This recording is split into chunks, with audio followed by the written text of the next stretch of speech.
Welcome, everybody.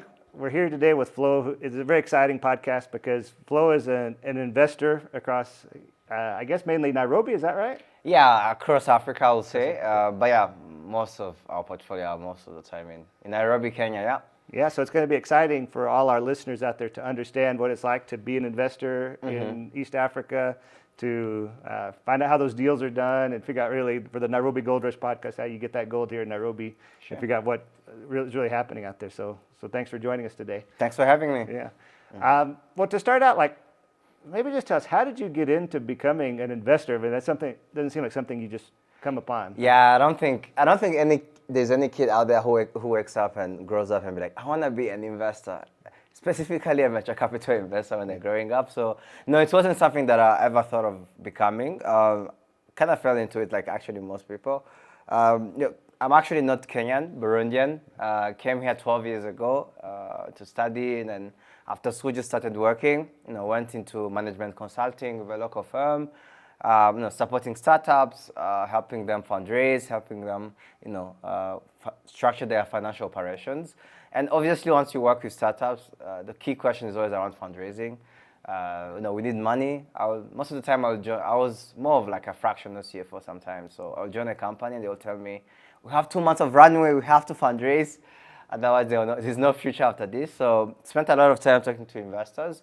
And that's something I really liked, understanding the financial, because I understood the financial side. It was quite easy to relate to what they were saying and to what they were looking at. And eventually I joined a venture debt fund, which is based out of the US, but only investing in Africa, mostly focusing on growth stage opportunities across East Africa, which was an amazing experience. But I really wanted to come in early.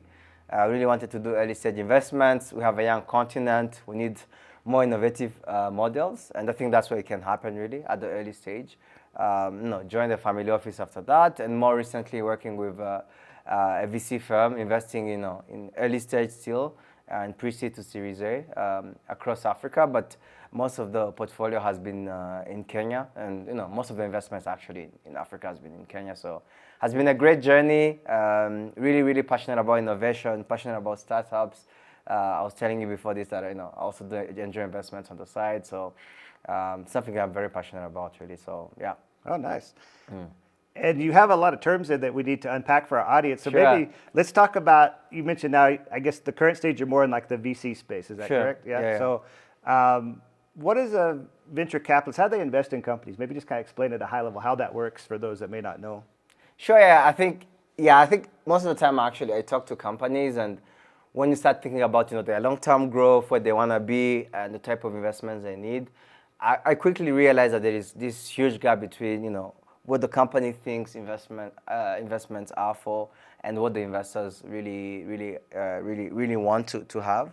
So I would say a venture capitalist is someone or a firm. Let's talk about the firm. It's a firm that invests in early stage opportunities, backing innovation at the early stage. Early stage obviously has different levels, but it can start from idea stage to companies who have a bit of traction. So backing them at the early stage and hoping to get an exit quite a short period of time. I think venture capital is known to be not the most patient investment vehicle out there, I would say. But most actually, how the typical venture firm is structured under a 10-year period, right, where you have an initial 3 to 4 years of investments, and then after that, you're starting about exits, and so that at the end of the 10-year period, you have some level of capital. So the growth expected from these companies is quite steep. You shouldn't be seeing huge amount of growth in that 10-year period, right? So that's the first one, and that basically implies two things. The first thing is there has to be some innovation around the company that is not yet adopted in the market, right? That kind of helps, with adoption and growth. And the second thing, it's also not just the innovation; it has the speed of execution. It has to be, quite a company that moves fast, is able to grow and capture a fair share of the market in such a period of time. And lastly, it's also the scale, right? The scale has to be quite big. It can be like a small investment. It can make 1 or 2 times your money. It has Yeah. to be, a huge opportunity. And then lastly, because, it's a huge innovation, there's huge risk around it. There is a high level of failure. We all know that, running a startup is not an easy thing. So the failure rate is quite high with startups, and something that venture capitalists are quite, comfortable with, right? So it's more around spreading your opportunities across a couple of opportunities, and 1 or 2 out of 10, let's say, will do quite well. And these have to be, extremely quite well for you to return a significant amount. Yeah, so if somebody comes and says, I want you to invest in my brother's DJ website, you're probably not Yeah, going to most see of that the very time, scalable. the innovation. I'm sure that your brother is quite innovative with how he mixes music, but the scale, it might not be what we are targeting, really. Yeah, so you're targeting, and maybe tell us about what type of industries you would typically invest in. Yeah. Another area, actually, another thing that is interesting, important to mention is really the technology aspect. We like most VCs, usually venture capitalists or VCs, like to say that they invest in tech-enabled opportunities, right? So, for instance, if I invest in a traditional business, let's say manufacturing business, it takes time to set up the factory, to recruit people, to grow, sign those contracts, and you might not have the kind of exit or the kind of scale that you need after 10 years, right? So tech-enabled, and by that, traditionally, or more recently, has been mostly around software. It's easy to grow a software tech-enabled company that way. But it's not only the only industry that VC target, but there has to be, some technology aspect that allows the company to grow quite fast in the coming years. And then also it has to be a major pain point, right? A major pain point that is solving. That way, it's easy for customers, to adopt this technology, right? So it depends on the opportunity, but most of the time, we usually say, tech-enabled opportunities that have strong innovation behind them. Sure, and I guess that's probably something that would be good for young people or people that are founders would need to know is that the VC company isn't there to stay with you for 30 years, right? You're in there to grow quickly, and then of course you have the job to do to make your money on the deal. Right? Exactly.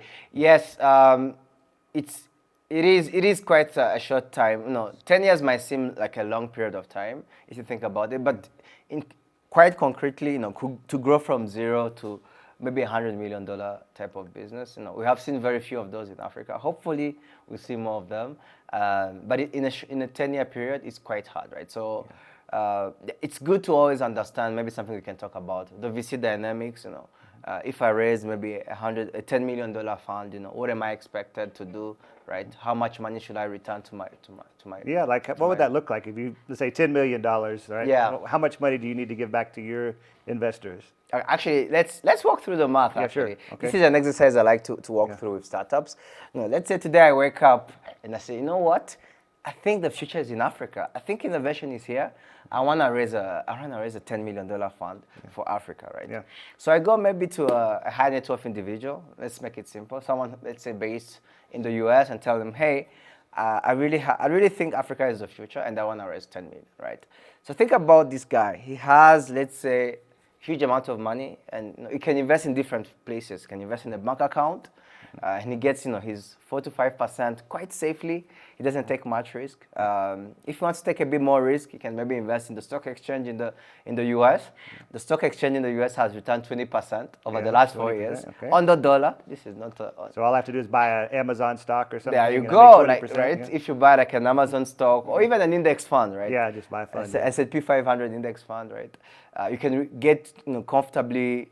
Traditionally, has been 12% over the last 50 years. Yeah. Right. So it's quite a safe investment. And even then, if he wants to invest in a more riskier opportunities, you can invest in VC in the US if he has access to that. The Sequoia, Anderson Horowitz of the world. Buy real estate. Buy real estate. So he has so many options that are more secure, right? He has, and outside of the US, he also has, maybe Europe. He has Southeast Asia, and for you to convince him to come to Africa, right? It's quite a difficult thing, right? Sure. Because as we know, infrastructure is not as well developed here. Opportunities are not as clear as other places, right? The high rate of failure in Africa because of just the conditions we deal with, instability in terms of politics. So it's a very tough sell, and most of the time, the kind of target that most funds have is 5-6 times your money, right? I don't guarantee. There's no guarantee in investments, but I promise that the goal is to have 5-6 times your money. Yeah, because right? if I'm going to risk my money to come and invest in Africa, there you go. And say I need to get some return, high risk, high return, right? Exactly, high risk, high return. That's it, right? And now, so finally, you get the 10 million, right? I get the 10 million, and let's make it simple. I invest in 10 companies. Each of the companies, I give them 1 million, right?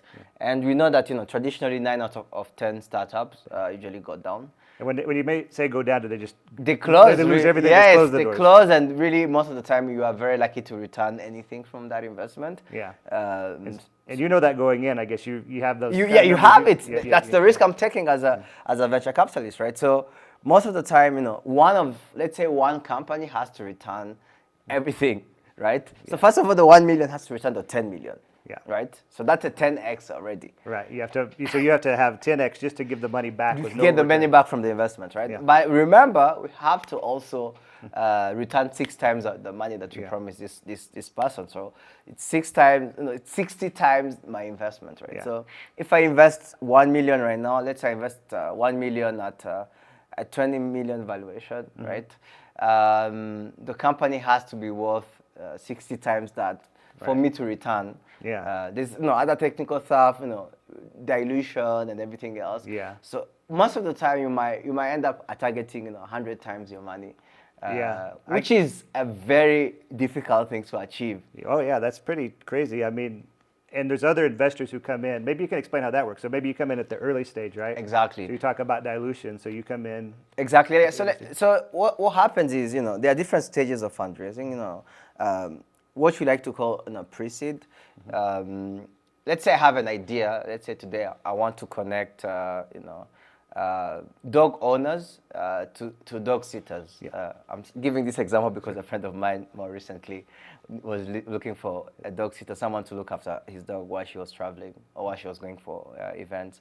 Let's say I want to connect those two sides, right? And I have this idea, and I think there's a huge opportunity. There's no one solving it in Africa or in Kenya. I think there's going to be, a huge market for that, right? So I built my own platform at home, and I try it out, and they see actually there's a bit of traction. Let's say I try it in my neighborhood. Let's say I live in Westlands. I try it and it works. So okay, this is good. I want to scale it, right? I want to try, have more people. I feel like there is, someone who can actually help me build this platform. So I want to raise a small fund, let's say 100, 200K, just to try this idea and see how that works. So that's basically a pre-seed. Sure. You have an idea, a bit of traction, and you want to try it out. You try it out in Westland, you're like, oh, actually, this actually works. People love it, right? I want to scale it across 3 other areas in Westlands, in Kilimani. For international audience, these are neighborhoods in Kenya. Yeah. You want to try it in a few neighborhoods and see how that works. So maybe you raise like a $1 million fund, $1 million round, and go try it out. So let's say that's your seed round, right? Like you increase a bit of the size, right?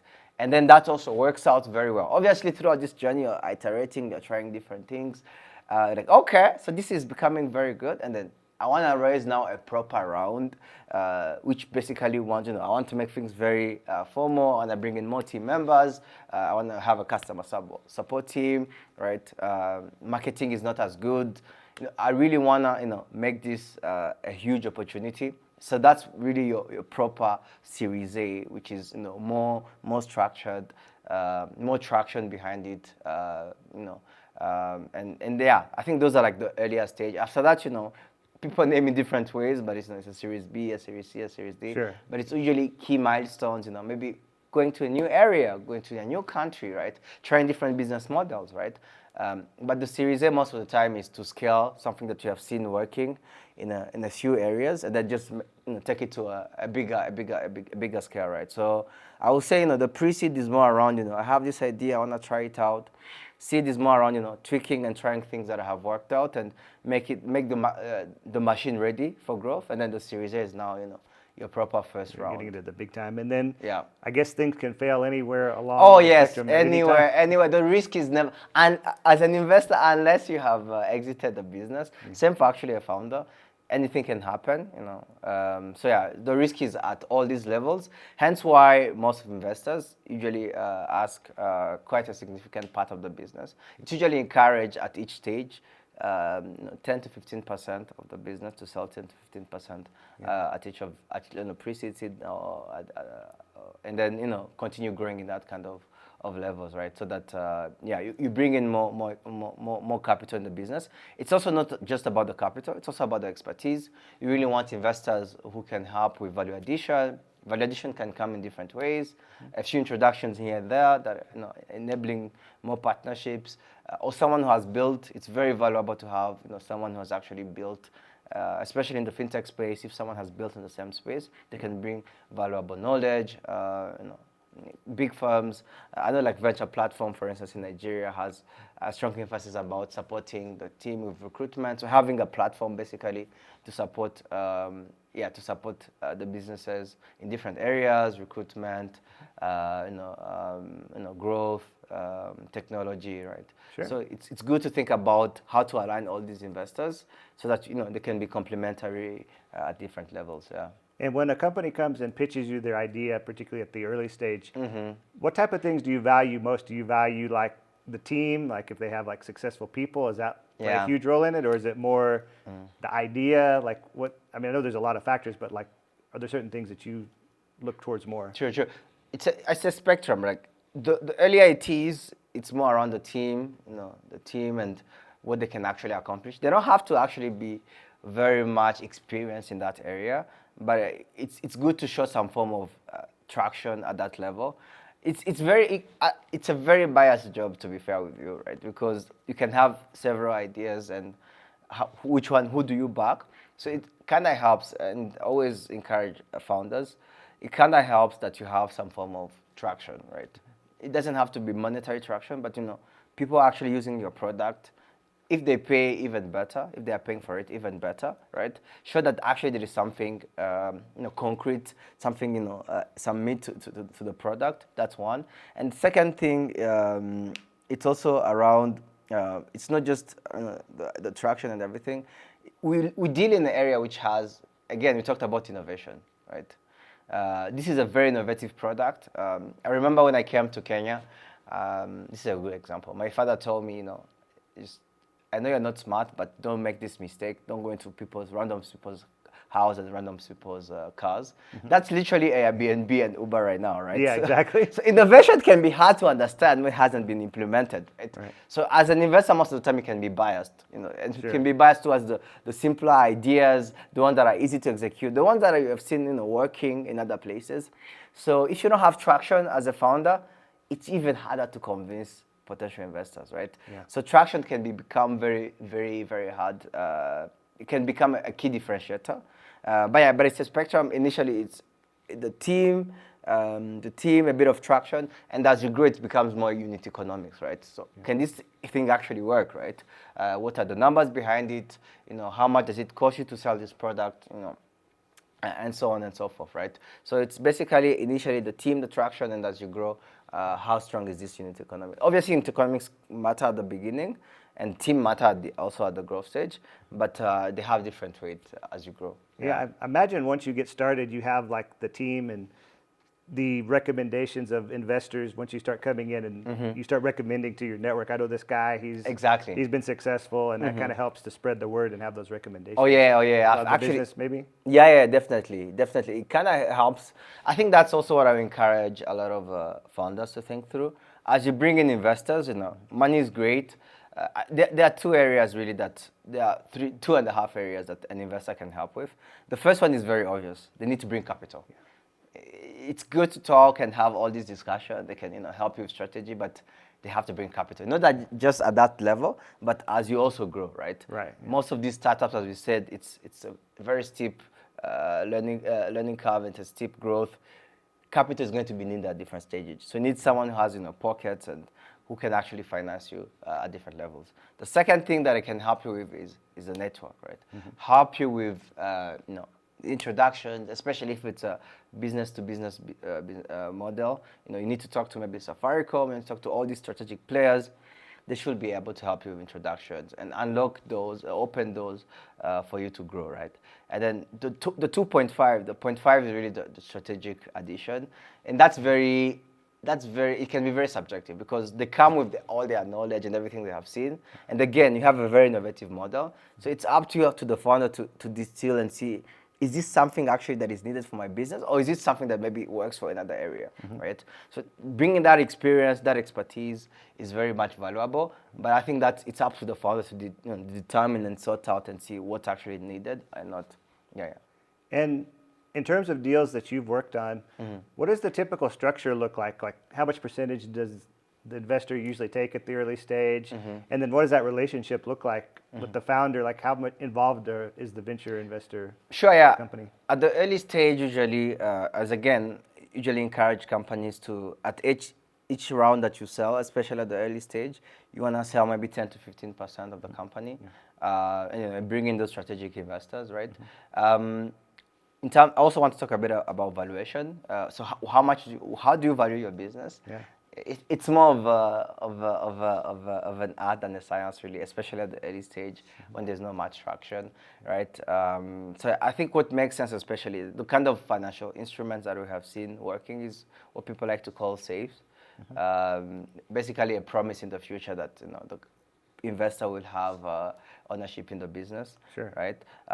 And this is actually quite straightforward and easy to structure. YC has actually a Y Combinator, which is one of incubator, accelerator. Big incubator, in the US, right? Has done actually a really good job to put all of these documents on their website. A very good book that I really liked, and that has also very good materials, a book called Venture Deals. Quite more technical, can actually provide a lot of the templates that investors use. So at the early stage, it's more around that promise that in the future you get some ownership in the future, right? And as you grow now, especially around the Series A, Series B, now the company has more meat and more traction. You're able to actually think about its path, right? Like for instance, the example I gave you, right?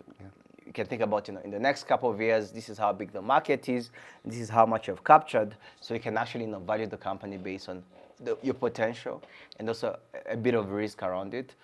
So more of an equity round around the Series A usually happens, really. So yeah, that's what I would say.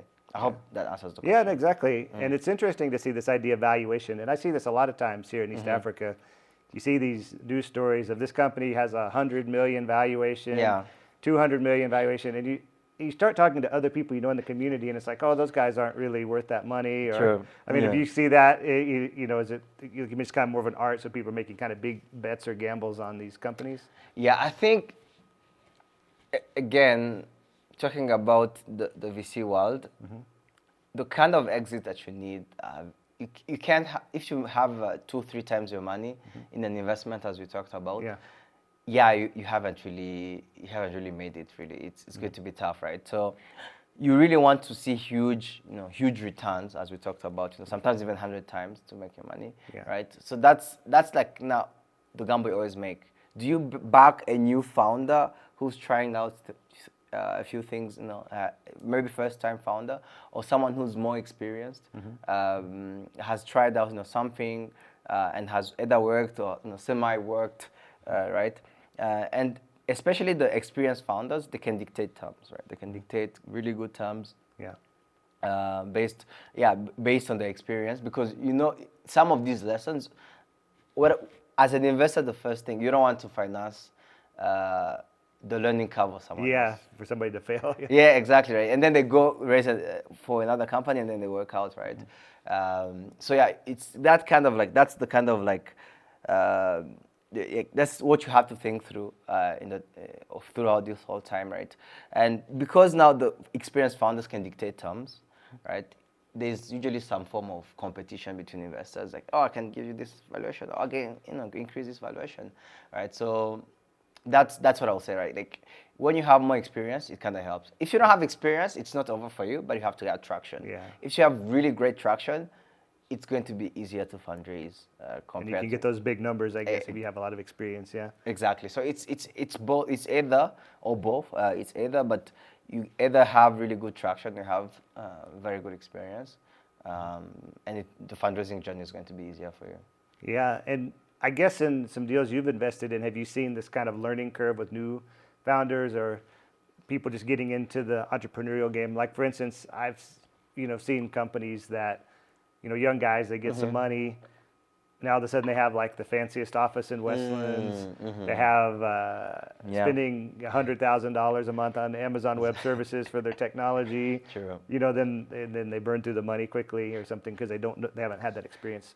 Yeah, it's two sides of the coin. Like I've seen companies raise, and it feels like the sky is the limit, right? Like anything we can do, we can do it. Everything that is possible, we can do it really. And that can come in two different ways. One can come in that sense of like, hey, like I'm very ambitious, I want to go after it. But most of the time actually comes with some form of like complacency, and you don't want to push as much. But fundraising can be an interesting journey. It's a bit of validation also that I'm actually not crazy. This thing actually has the potential, and people have given me a huge amount of money to implement it, right? So I would say if you use it the right way, if you fuel it the right way, it can actually help you with like, being ambitious, going out there, doubling down on what works. So that's like for the first time founder. The second time founder, actually, experience can also be a hindrance for them. They're more cautious maybe, or? More cautious, like, oh my goodness, I tried this thing last time, it didn't work out. I want to be more cautious this time, and you end up becoming, kind of like, risk averse in your approach to things, right? So it's a balance, and there's no right way to build a startup, right? You have just to try out different things and see what works. Yeah, and how do you deal with those situations where you've come in and, let's say, take 10% of the company, and then you have a founder who maybe is going crazy, or, maybe sees things completely different, but you don't own like a controlling stake in the company. How does that work? Actually, that's a very good, interesting point. Public companies that are listed on the stock exchange, if I own more than 50%, I can basically decide the direction of the company. Or if I can get together 50% of the company, I can actually control the majority of the company. It's actually different for private companies, right? You don't have to be majority shareholders because you have, let's say, a board of 6 people. You have voting rights, right? Yeah. So someone might not own majority of the company, right? But they have voting rights. To actually direct the company. So you can put that in your paperwork when they sign the agreement with you. You can say, I want a voting seat on the board. Exactly. Especially as you get close to like Series A, it's usually very much encouraged to have a board. At the early stage, actually, it's not as helpful. It's because the company is trying different things, they're experimenting. They really want to find this thing called product market fit, right? So it's good to actually give them that kind of freedom to try different things. But as they find the product market fit, they want to double down on what works. It's now more encouraged to actually have like a board of director, and that can be now more interesting. Like even if you don't have majority shareholder in the company, you can actually have a significant say in where the company is going. Well, that's good. So you can, even if you have like 6 board members, maybe you have 1 vote out of the 6 to keep the guy under control. Especially as a founder, it's always, maybe if you have, let's say 6 board members, maybe you control 2 of the 3 as a founder. 1 of the 2 investors control the other 2, and then you have maybe 1 or 2 independent board members who can actually sway the vote in one or other direction. So hopefully that keeps things in check quite a bit. Exactly. That kind of helps actually to have 1 person or 2 people who are actually chosen by both sides. It's not that both sides are against each other, but most of the time the investor is like, I either want to grow as fast as I can. The founder want to preserve some form of sanity in the business, right? So it's good to have someone who's both chosen by both sides, and then And have you heard any horror stories or experienced any horror stories from every your day? side? Or any specific ones that you could give, even if they are kind of like not revealing confidential information? Obviously. It's usually like it's very recurring. Like it's kind of same type of stories, but there is the type of founder who becomes, who raises a huge round and then loses hold of the company because either they want to be kind of removed from running the company. Like more recently, there was this debate around founder mode. So basically, you become a big company and you want to have executives and become very bureaucratic at the early stage. So I have seen those kind of stories where you realize the founder actually, it's not actually bad intentions. It's actually the founder thinking, I have never done this, especially a first-time founder. You have this business now in a matter of 1 or 2 years, it has gone from 0 to like 20 million in revenues. And then you have to grow it to like 100. It's not like 20 million is not enough. Now you have to grow it again to 100 million. And I assume different founders maybe work different at different stages, right? The guy to get to 20 million is probably different than the guy. Exactly. That What you need to go from 0 to 20 million is actually not the same what you need maybe to go from 20 to 50 to 100, right? Right. Especially, grow. Maybe it's good to talk about it in terms of growth, like to grow from a one country operation to a multiple country to a continental to multi-continental, right? So all of those stages require the founder to reinvent themselves every single year. I think it was the Shopify Toby who was basically saying every single year I have to go through what we have achieved and what I need to do as a next level, right? So I have to reinvent myself, and I have to ensure that my team reinvents myself. So I've seen a few founders that bring in a couple of experienced people, which is actually good. You really need someone maybe who has experienced this type of growth, hyper growth, previously in another company to help with that kind of growth. But I also don't want them to bring some of the lessons and worries and all the bad stuff from the previous companies to be too secure, right? To be too reserved and too risk averse. So you want to, it's a hard balance to have. And I've seen a lot of those founders who basically fall in that kind of trap. It's like, I'll bring in a few executives, some MBA, some management consultant to run things, and then eventually kind of lose that kind of hyper growth journey. So that's on the founder side. On the investor side, what I usually see is misalignment between the exits for the founder from the company and from the investors. What usually happens, let's say I take money from a fund that is almost closing and they have to return money, right? So there can be a bit of pressure for them to be like, hey, we need to start the business, but there's still room for you to grow, for the company to grow, right? So I think that's also like a misalignment. Always actually check with the investors, like how much have you deployed, when do you have to close this fund, how much can actually double down on our investment. Which is also very important. You don't want to always go outside and raise from new investors. So I think there are always these kind of stories, but they're all kind of in a few buckets. So it's good actually as an investor because you get to learn and hopefully try to avoid some of these mistakes. Yeah, it's one of the lessons I think I learned quite a bit working in the startup ecosystem is that just how important the cash flow is. Like, cash flow is so important, and you go raise money from investor, and then as the runway starts to go down and you get kind of close to the end, and then maybe the investor said, hey, this is all the money there is. There's, you're not, we might help you get to the next round, but we've deployed what we can comfortably because we have to give to our investors. We can't give you another $1 million, $2 million, whatever. So I think that cash, you have to be very on top of it. Very careful. I think again, 2.5 things that investors can help you. The first one is obviously the investment, the cash. The second one is network, and the 0.5 is the value addition, strategic thinking and stuff. But the cash, it takes majority of the stuff because the lifeline that you have. Everyone can build a successful company, but do you have enough time actually to build a successful company? Sometimes it takes some time. It does. It always takes some time, and there are always surprises that happens across the journey, right? So you need to be as safe as you can. Buy yourself enough time as you can, and you buy yourself time through cash, through money, right? Facebook only became revenue generating, not even profitable, revenue generating, 10 plus year, right? Amazon just became profitable almost 15 years later, right?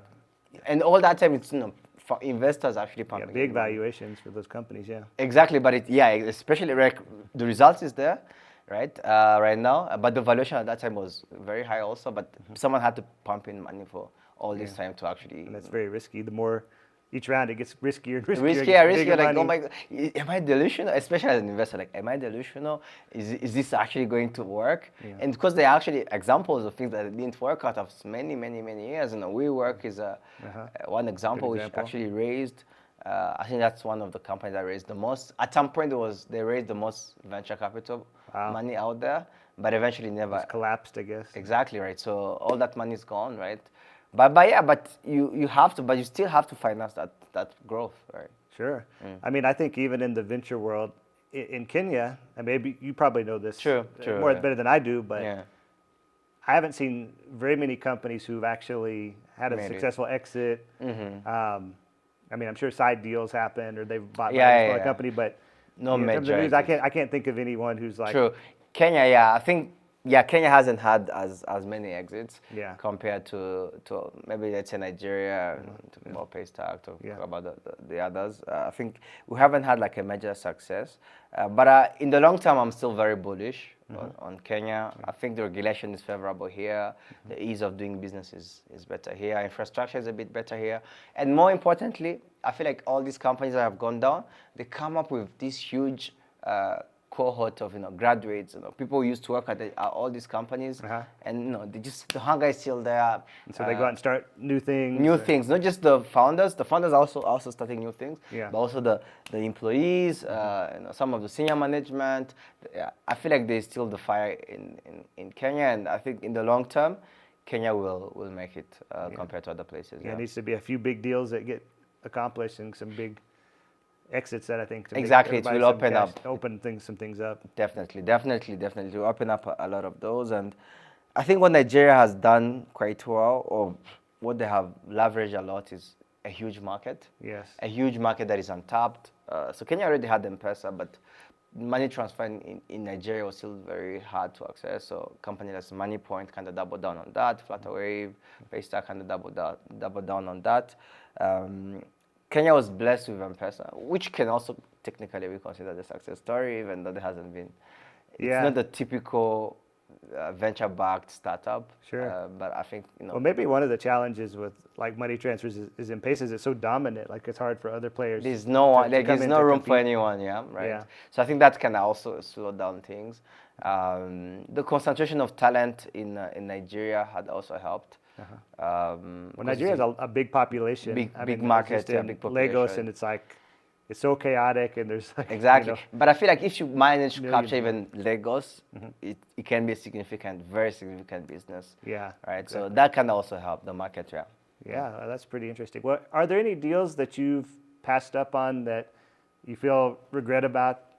Maybe something you missed out on? Always, yeah. I think I won't say the names, but there are deals. Maybe I can talk about what I didn't see at that okay. time. Some of the deals I passed, it all comes back to the founder and the vision, right? Sometimes you talk to a founder like, I don't think this thing can work. I have seen other businesses try this place, but it doesn't work. Yeah. But the founder, because it has a different vision around it, end up not doing it, right? You end up not doing it. Again, the innovation piece. Innovation can be just hard to spot, especially at the early stage. And I think what I would have done, I could have been more understanding, digging in the numbers. Because when you dig in the numbers, yeah, the proof is in the pudding, right? Yeah. You actually see that actually people are actually buying for this kind of product. Even though you don't believe in it, people are actually paying for it, right? These are actually numbers. So I think I should have done more due diligence around talking to customers, something I actually do a lot. Yeah. I spend a lot of time, even before I talk to companies, doing sector mapping, understanding the new trends, what consumers and clients and businesses are actually paying for. That actually directs you in the right.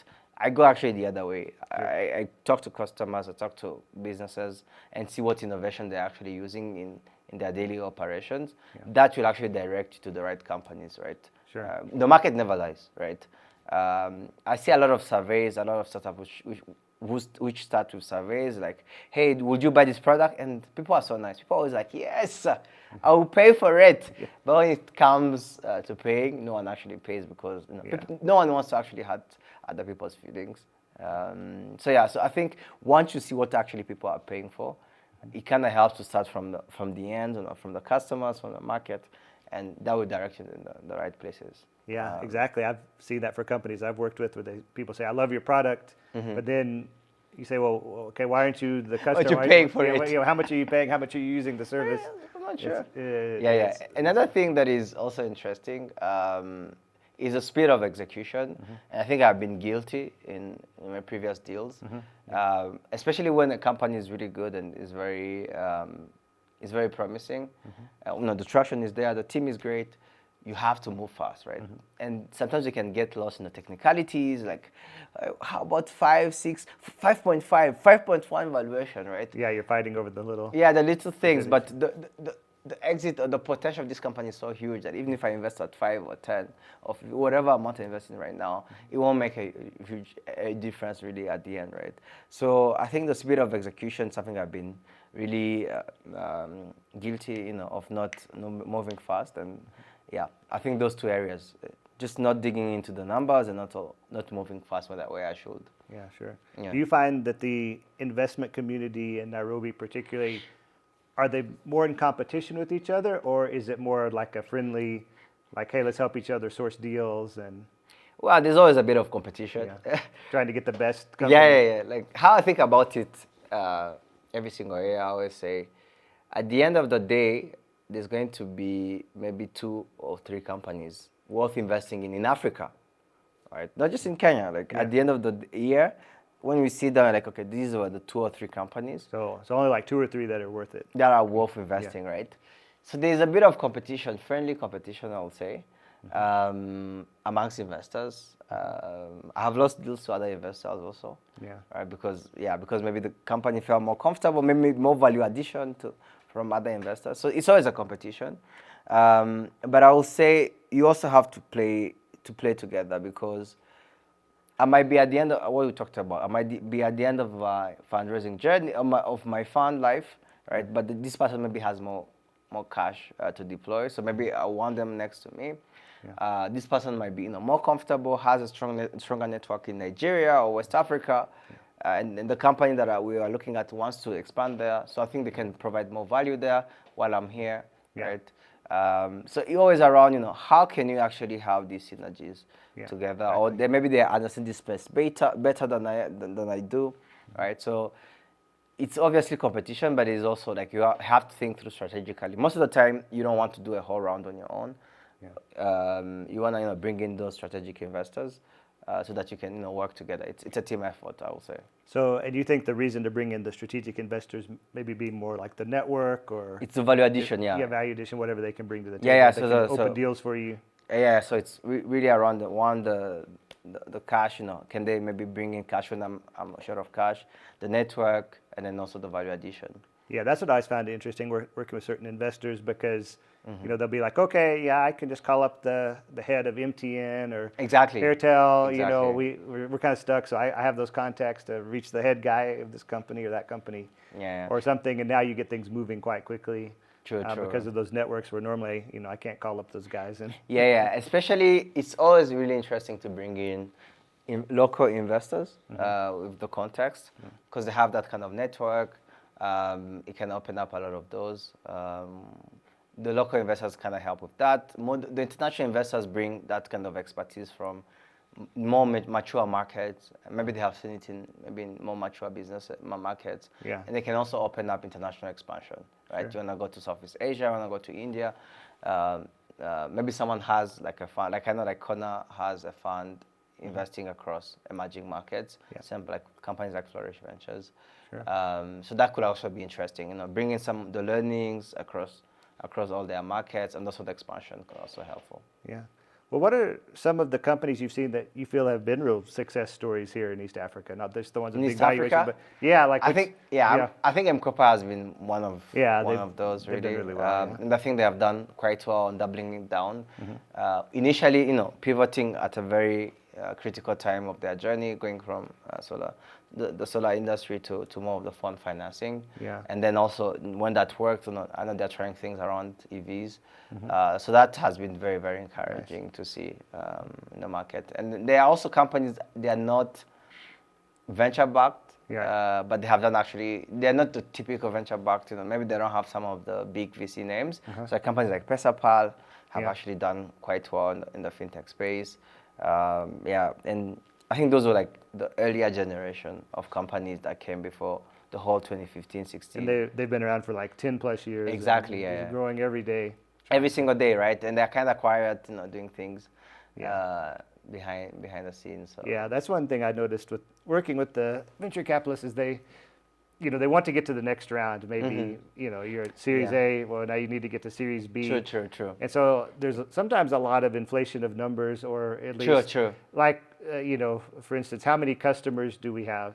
Well, maybe you're losing profit on that. Maybe you're doing like incentives to get those customers, and you're actually negative on your cash flow because you're losing money, but Yeah. you're getting those customers. So then you go to the next round and be like, The oh yeah, unit we grew from economics. 100,000 customers to 1 million customers. Yeah. But you lost money on all those customers. So I found there's like this numbers game that sometimes happens where it's like, let's get these certain metrics up to a certain level, Yeah. so we can sell at this next valuation. Exactly. And then some investors might cash out then at that time, or try to, Exactly, and leave you alone with the business, Yeah. sometimes in a mess. So actually, unit economics, and especially as you grow, again, I said it's a spectrum, right? Yeah. So initially, maybe it's the team, the founder, a bit of traction, but as you grow, those unit economics become very important, because something about exits.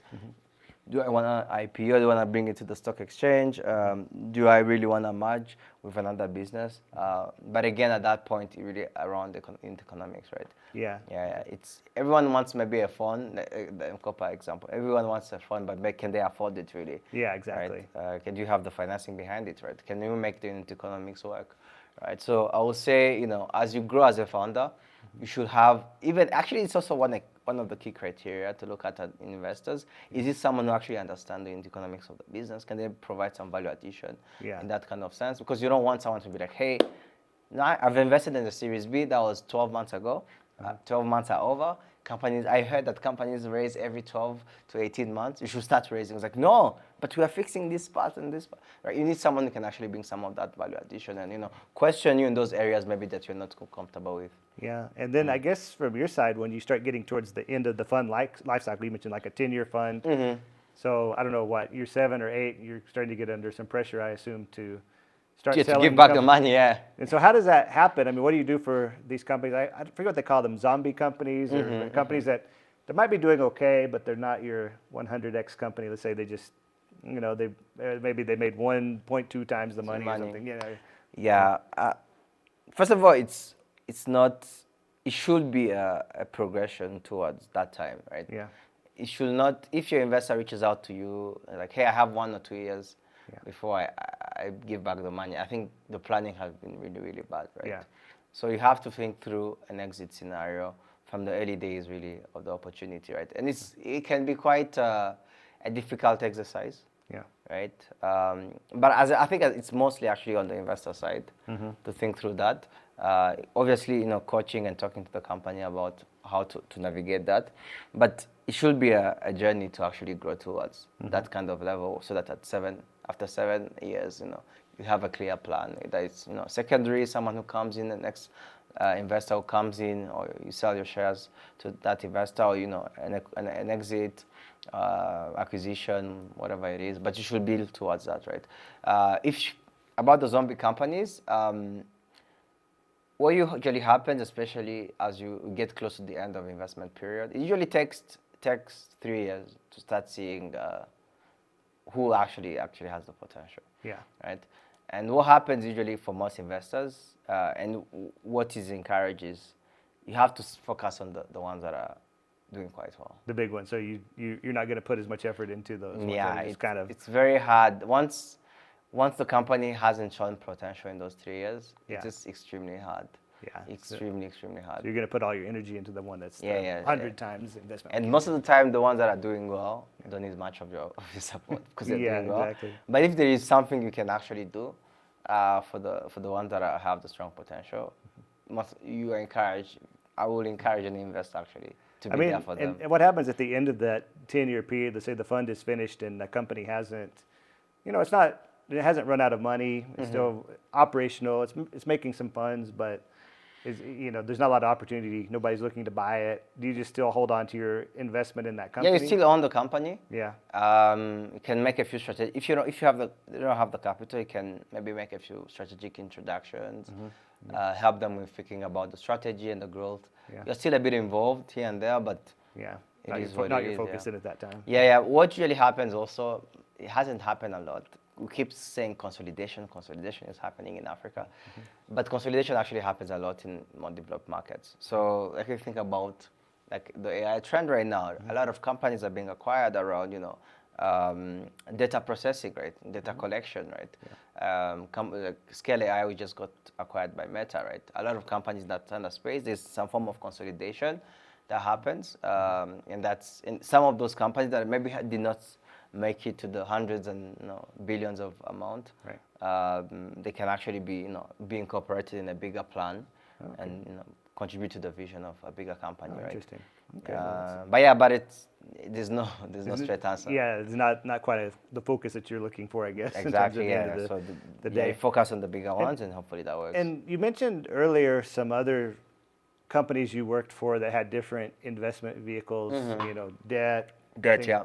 How does that work? Would that be like a more appropriate strategy for a company that may not have the 100 million, X type of results? Returns, yeah. Yeah. No. Not necessarily. I would say that how I think about debt and equity is mostly around predictability of cash flows. Yeah. Right. For most companies, actually, it makes sense to raise debt. Let's say I have a manufacturing business. I make shoes. I sell to maybe I sell to a supermarket, and every single month I know the supermarket is going to pay me on the 10th, right, for whatever I sold them, right. So the predictability is there. Yeah. So in that kind of sense, you're able to raise debt financing for such a business, right? Yeah. Equity is a bit more like uncertain about the future, so the risk is higher. Yeah. Hence why you're selling a bigger share. A debt investor, their return is capped. If you agree maybe on a 20% return, it's going to be 20%. Yeah. Right? Every interest payment is going to be 20%. Yeah. Right? So the risk is controllable, manageable, and the return is also the same. Yeah. For an equity investor, I come in and someone's telling me, hey, this is my idea. I'm going to grow 1,000 times and I will return 1,000 times your money. The risk is very high, right? So I need a huge compensation for that risk, to take that risk. Yeah. So hence why I come in quite at the early stage. And also take a significant ownership in the business, right? So that's how I would encourage most companies to think about it. And there's also a different side of the business, right? Maybe you want to raise for this side of the business, which actually is very predictable, right? Maybe you have 3 products, and one of them is doing well, and it's quite predictable. You can maybe raise debt for that. For the other products, maybe that are still trying to find their feet, foot in the market. Why don't you maybe raise an equity round, right? So I will think about it like, hey, these companies that are hard to, the zombie companies that the growth is kind of limited. Yeah. To think about that as an alternative. I'll encourage them to actually think about pivoting and trying different business models. Sure, I know that's one of the ways one of the companies I worked for called 1 Acre Fund, how they were able to grow. One of the investment vehicles they would use is debt to buy fertilizer and seeds. Exactly. So what the model was to take fertilizer and seeds, give it to the farmer, and then the farmer would repay after a few months for after the harvest. So you get this loan to buy all this equipment, you sell it to the farmer, and then once you get the money back a few months later, you repay some interest rate. Exactly. And I think that's great because you have seen this cycle many years, so it's quite predictable. You understand it. Yeah. So it's easier to use that in that kind of sense. You prove you can repay every time. Exactly. It's like less risky. It's quite a predictable model. Where the VC world is quite yes. Yes. Yeah, and maybe if you're an entrepreneur who has an idea, that's a good idea, but it's not like this $100 million type of idea. Let's say something that could make you, as a founder, $1 million a year. Which is actually a great amount of money. Yeah.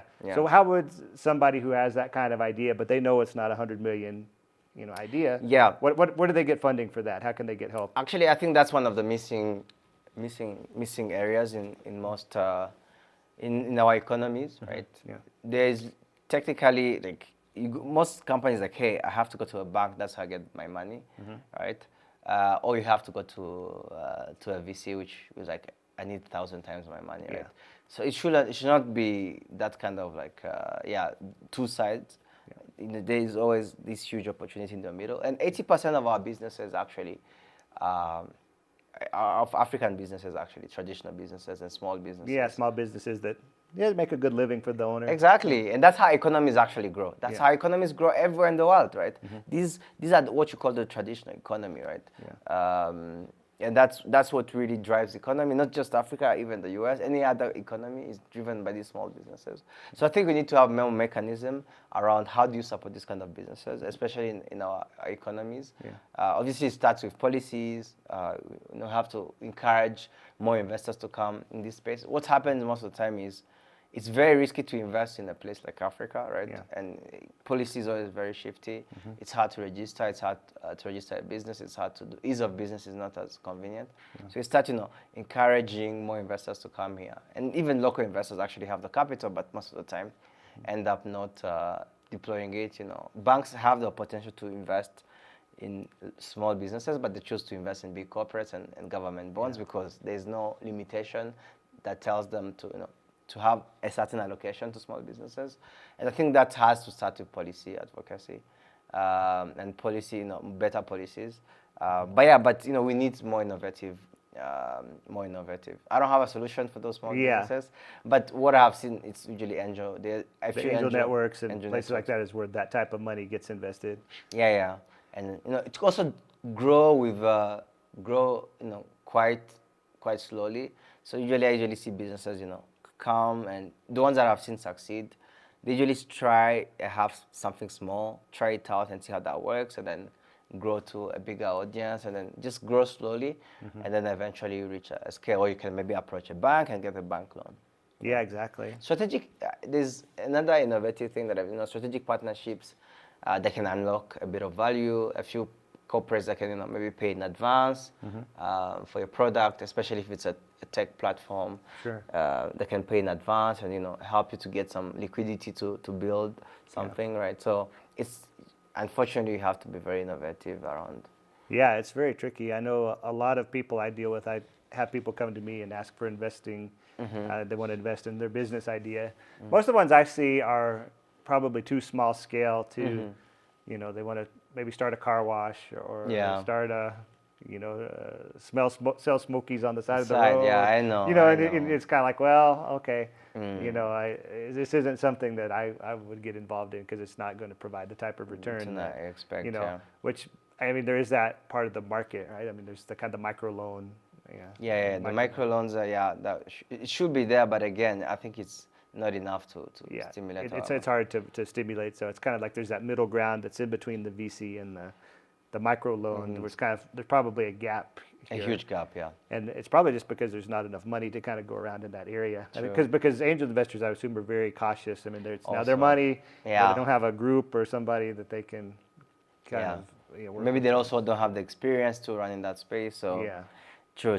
Truly agree with you on that. Yeah, and then there's lots of scams and things like that as well. Exactly. You don't want to be the person in the newspaper, like, hey. So you gotta be cautious. But I understand there is a missing gap, and unfortunately, I don't think VC is going to fill it. But we need more. I think it starts with our policies, having more encouraging policies, and money will come. There is this. The Ugandan minister always says money will come.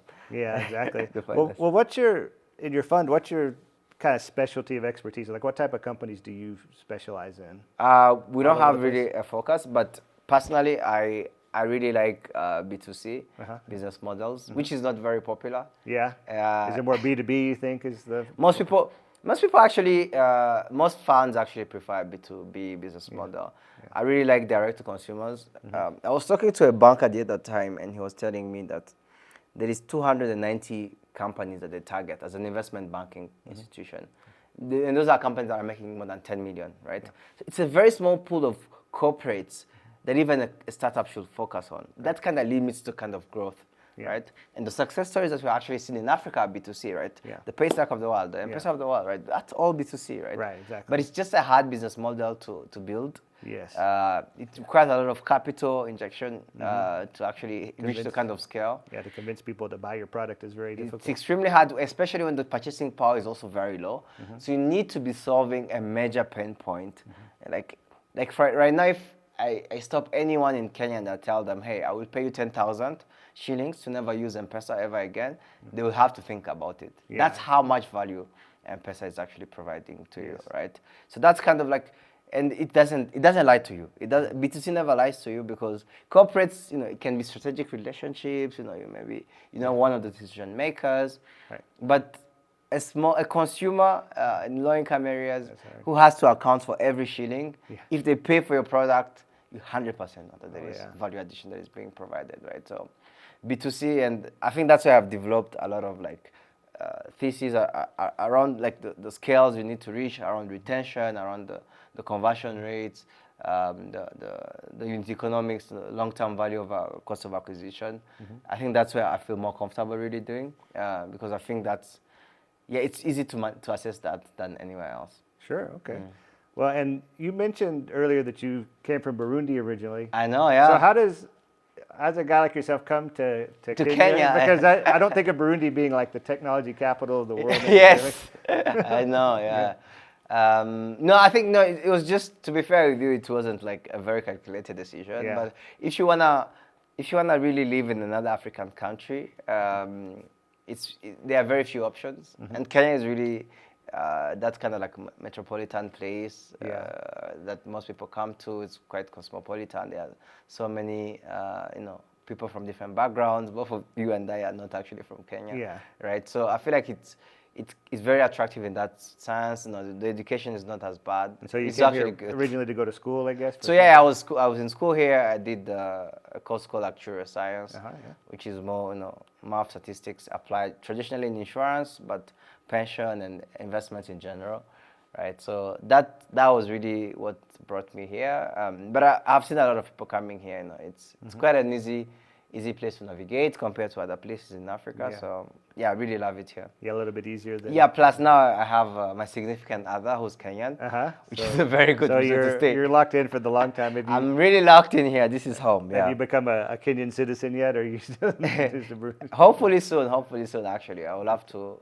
A wedding maybe coming soon, and then. Oh wow, that's exciting time. Well, that'll take you to the next level and be even more complicated than the. There's no exit for me. There's no exit for me in Kenya. Oh wow. Yeah. Well, that's very nice. Well, what other advice would you kind of just leave out there for the young entrepreneur who has an idea and they, maybe want to approach your fund and what do they need to know? What tips do they need to know that will give them success? There's one philosophy that I really like. It's Brian, the guy who started Airbnb. He was talking about how he started Airbnb, and for the 1 year period, he actually lived in the Airbnb with the Airbnb host. Every single night he would rotate houses, going around, right? And how he thinks about it was basically, hey, let's say I have this product. Do not target 1,000 people. Don't target 100 people. Not even 10. Target one person. Go to that one person, iterate the product to the point you actually have, and to the point this person says, this is the best thing I've ever lived with. This is the best thing I've ever seen, right? And then when that happens, go to the second person, right? Try to also iterate with them with the same product until they're also happy. And go on and on and on, 3-4 customers, until what's going to happen is most people are going to most customers are going to actually go recommend this product unintentionally, right? I play paddle all the time, and every single time I meet someone like, hey, I'm actually playing paddle. You should try it, right? Because that's how much you love the right. You have the word of mouth. The word of mouth. Then that's what you want to have. Yeah. Most founders want to raise before they actually achieve product market fit. But I actually encourage most people. You raise because what happens is, you have all these people recommending the product, you start getting a lot of requests, and you can't handle the demand. The demand is too much, right? So initially the growth is like this, and it just explodes. That's how you know you have reached product market fit. Right. And now you don't have enough resources to handle the current demand. Right? That's why you have to fundraise, right? So as you think to any founders who's listening to this and wants to raise, it's good to stay small. Stay small long enough, you'll be big in a short period of time. Right? Stay small until you actually find that product market fit, and then you'll be big eventually after that, right? So iterate, move fast. It's always around, quick iteration cycle. And just moving quite fast. So probably they shouldn't come to you while they just have an idea and at the ideation stage without any kind of results. It's going to be hard to. The kind of the time we live in are very interesting, right? Like you can literally start a company or an application without not even knowing coding, with zero resources, right? You can talk with places like Lovable, Replit, and the likes. Yeah. You literally need zero technical skills to actually build something, right? Something, at least a demo or something to try with customers, And once you start getting that feedback from customers, what's going to happen? You reach the customers, you realize all your assumptions were wrong. Yeah. Then you start iterating. You are actually driving your product in the right direction. Yeah. So I would say, there's so much you can actually do with minimum, close to zero resources, and it's going to be even cheaper as time goes by. And fundraising, I was talking to a fellow VC, like, very soon our jobs will be very much questionable because it has become very, very cheap to build, that companies might not actually need a lot of capital to actually grow in this with space. the AI tools, it's kind of crazy. It's insane, yeah. You start doing some projects and you're like, wow, I could build. I can do all of this, right? Like without, Something. like Lovable is actually a very good example. The company has grown from 0 to 100 million in 8 months. Yeah, that's Like crazy. That's less than a year, 100 million USD. There's a lot you can do. Productivity is just through the roof. You can achieve so much. Yeah. So encourage actually to leverage all of that to all the founders before you actually start thinking. Fundraise because you actually have a need for it. You can handle the demand. You need more people. You need more resources. But do not fundraise because you are just starting over. All right, nice. Yeah.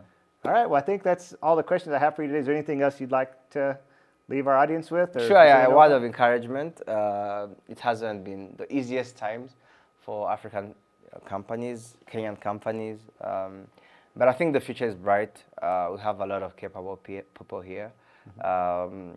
Resources are here. It has become, quite efficient to build a company.